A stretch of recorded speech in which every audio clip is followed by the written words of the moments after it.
Today I'm going to be showing you a couple different unicorn themed DIYs. Why? Well, because I like unicorns and I like DIYs. This is very logical. We have quite a bit to go through today, so I'm not going to make this intro take forever. Let's just get on into the DIYs. The first DIY I'm going to show you is this unicorn jewelry holder. Starting with some polymer clay in these lovely spring colors. No, the color isn't going to really matter for this anyway. Then I'm going to use a silicone popsicle mold. They do have actual unicorn horn molds. This is just me working with what I've got. So I'm going to pop open my clay, and polymer clay is really firm, so you kind of have to massage it.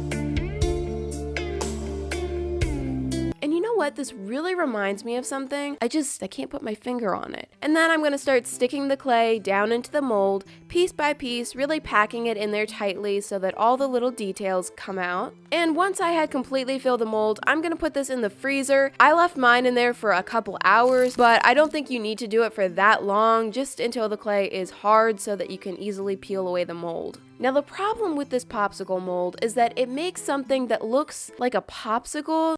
Products these days, man. I am going to try to fix this up a little bit, so I'm going to use my finger to smooth away any cracks that are on the surface of the clay. Then I'm going to try to get this a little bit more unicorny by using a dotting tool to kind of exaggerate those little grooves a little bit more. Then I'm going to push together the top to form it into more of a point. And there we go. Our camouflage unicorn horn is ready to go in the oven.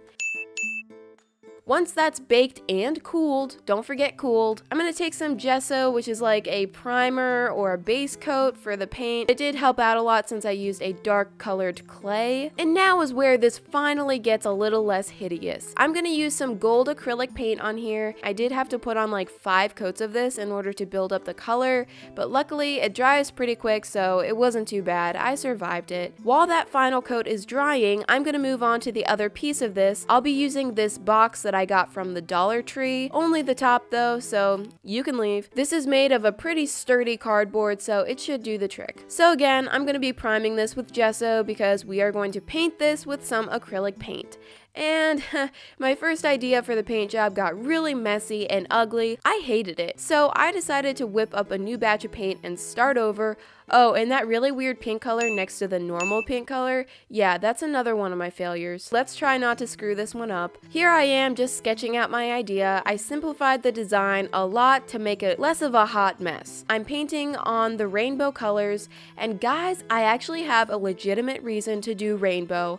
I often do some sort of rainbow anyway because I'm kind of obsessed. If you're new here, it's a thing, you'll get used to it. But rainbow is definitely like associated with unicorns anyway, and we can't forget the sides, gotta take care of them too. And 3 coats of paint later, here it is, but I think it's missing something. There we go. I added some outlines and that metallic gold paint so that I could kind of tie this piece together with the horn, you know, and that way they could live in a more cohesive visual harmony. Ugh, ew. Once that's done, I'm gonna coat this in Mod Podge. This sponge brush has seen better days, and this is really just for practicality, you know. It will keep the paint from chipping off, and it'll just make it more durable. And now we have our 2 pieces complete. So I'm going to use some E6000, which is just a really strong glue, put it on the bottom of the horn, and stick it on completely crooked, and then have to move it and scrape off the excess glue. Don't forget that step, it's very important. And here it is. I'm pretty happy with it. I think it looks really cool. One thing I was trying to keep in mind is that I want this to look good with jewelry on it, so I didn't want anything to be too complicated or too busy looking, and I think I achieved that goal. It looks really nice with jewelry on it.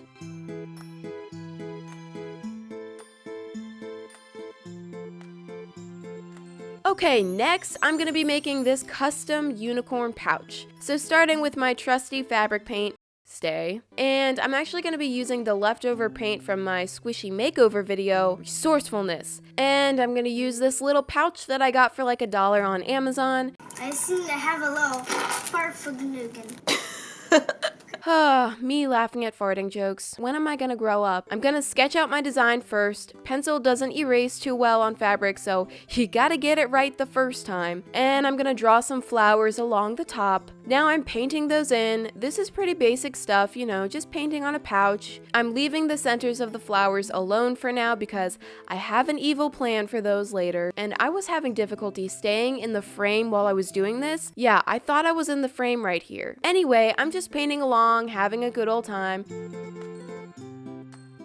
And now that those flowers are under control, I'm going to use some black paint to paint on the eyes with a dotting tool. Ooh. And you know, everyone always uses dotting tools, but it's essentially a reusable toothpick or bobby pin. It doesn't do anything special or magical, so don't worry if you don't have one. And then I'm going to finish off those flowers by outlining them. I thought that black would be a little bit too harsh for this, so I just used a darker version of whatever color, you know what I mean. Once your paint is all dry, it's time to add some magic. That was my best magical sound effect. I'm adding a rhinestone to the middle of each flower, and that will give them a nice little shine. And just like that, it's done. I think this turned out really cute, and it was super simple and easy to do. If you're the type of person that doesn't really like making things from scratch, you just like to decorate, there you go. And look at that, it functions exactly like any regular bag would. Wow! Okay, and next is a unicorn storage container. Hold on tight, this one's gonna take a minute. It all started with a paper clip. So I'm gonna attempt to straighten this paper clip out, which kind of hurts, not gonna lie. Ow. It doesn't need to be perfect, just good enough. So now I'm gonna grab some Model Magic clay. I used polymer clay for the last one, so this is for those of you who don't like polymer clay or who don't wanna have to bake the clay. Grab a hunk, form it into a very rough cylinder, and then start rolling it out pretty thinly on one end, and then work your way to the other end and let it get progressively thicker. Oh my gosh, the sped up version of this looks so crazy. I think I'm gonna hurl. Make it stop. Once you're done, you should have this, a long tapered snake. One thin end, one thick end. Now stick a paper clip carefully parallel into the thin end of the clay and gently start wrapping the snake around the paper clip. Take your time to work the clay around, but also hurry up because this stuff does start drying and getting harder and harder to work with. Once you get down to the end, pinch off the excess and try to blend that back in. Kind of impossible because this stuff doesn't really like to blend. Okay, so now that you got your, oh my gosh, it looks like a unicorn stick of dynamite. Take a mason jar or whatever jar you're gonna be using, and this is somewhat optional, but it really helped me a lot. So I took the top, marked the center with a nail, and then off camera, because I'm too clumsy to do this while filming, I used a hammer to hammer the screwdriver through the top. That's definitely not how you're supposed to do things, but whatever. I made it work. Now I can stick the wire through the hole so that I can try the horn onto the top and make sure that it fits, make sure I adjust anything that needs adjusting while the clay is still wet, and you can leave it to dry because this stuff takes about 72 hours to dry. What? Yes, 72 hours to dry. So while we're waiting, let's get to work on the jar. I'm going to be painting this with some white acrylic paint. I initially was kind of bummed because I didn't have any jars without all the designs on them because I thought a plain jar would look better, but I made the best of it and it worked out pretty well. And this took about 4 coats of paint to completely cover everything. Oof. I don't know why I felt the need to include that clip, but you're welcome. I'm gonna take some Mod Podge and some extra fine glitter. I almost always pour way too much glitter. It's not shocking. Whoa. Mix those up and then paint that onto the jar. So this is a kind of 2 birds with 1 stone kind of situation because I'm protecting the paint with the Mod Podge and decorating the jar with the glitter at the same time. You see? Yeah. So now let's abandon this guy and start working on another step. There are many ways to make fake flowers. This is just one way that I've come up with. I'm using a silicone flower mold and a hot glue gun, which is already spewing out glue, and I'm just filling up the mold with the hot glue. Make sure to get down into the mold and reach all the little details. Let it dry for a sec and then pop those out of the mold.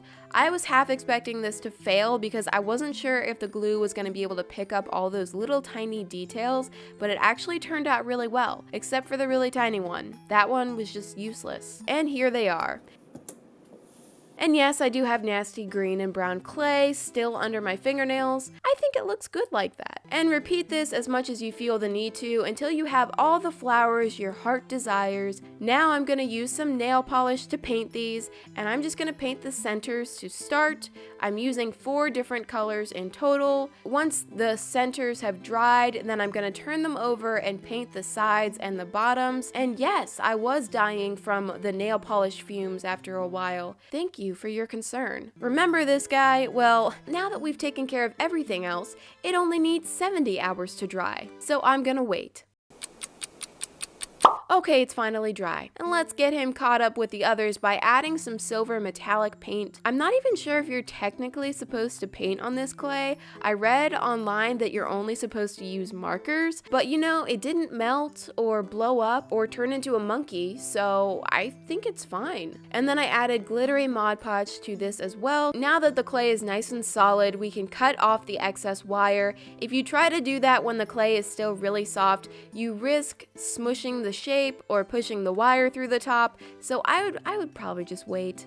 Okay, we have gathered here together today. Do you lid, take you horn. Okay, this is going way too far. I'm gonna hot glue the horn onto the lid and then turn it over and cover the hole and the exposed bit of wire with hot glue as well. I'm gonna put the top on and gather up all my flowers. I'm a flower girl. Oh.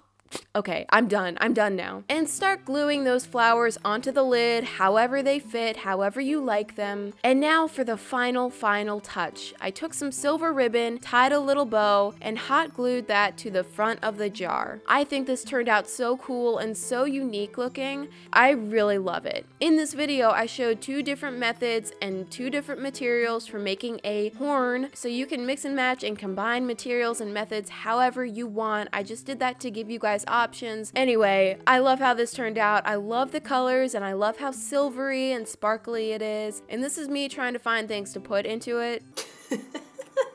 Yeah, I just started shoving the most random stuff ever inside. I really don't know why. I really love the way this group of DIYs turned out. I think they turned out so good. And if you end up making any of these, please email me a picture and I will be sure to give you a shout out in a future video. But yeah, next week will be a squishy week, so get ready for that. I will see you guys on Monday. Bye!